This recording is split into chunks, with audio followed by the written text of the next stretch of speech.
Kasama natin ngayon ang number 1 draft pick ni Irving Pameroyan, no? Team Good Boys, si Topher Roque. Kamusta pare? Ayos lang, boss. Masaya ito papawis nyo. Masyadong competitive, pare.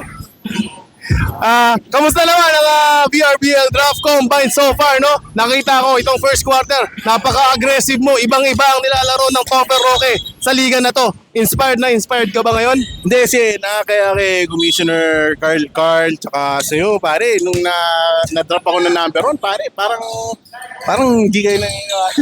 Kaya kailangan ko sigurong ilabas yung dapat ilabas. Being the number 1 pick, no? Ano ang mapapromise mo sa iyong team head na si Irvin Pameroyan na ibibigay mo sa team na ito? Tingin ko, dapat yung bibigay ko yung best ko. And pipilitin yung malaro lahat ng pare. Pasensya na. Pipilitin kong ilaro yung lahat. Yan. Papi, no, ito, kasi kilala ka naman namin as a defensive center and a perimeter guy. Ano pa ang ilalabas o ang bagong ipapakita ng isang Topher Roque sa BRBL Draft Combine? Siguro, boss, manood na lang tayo. Baka mamaya magkagulokatan tayo. Pati ako magulat eh.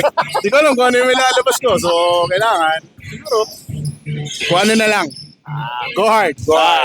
So surprise mo mga natin, no? Mga fans mo dyan. Marami ka pa namang fans, no? Oo, dami ko hater sa kabila eh.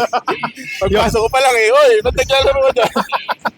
Yun yung mga ligan din mo nilalaro. Yun, no? And shoutout na lang sa mga fans at haters ni Topher Roque dyan sa labas. Shoutout sa inyo lahat, sa VIP, sa BRPL, lahat. Ray League, saka sa bumubuo na tong liga na to. Solid liga. There we have it. The first pick, Topher Roque.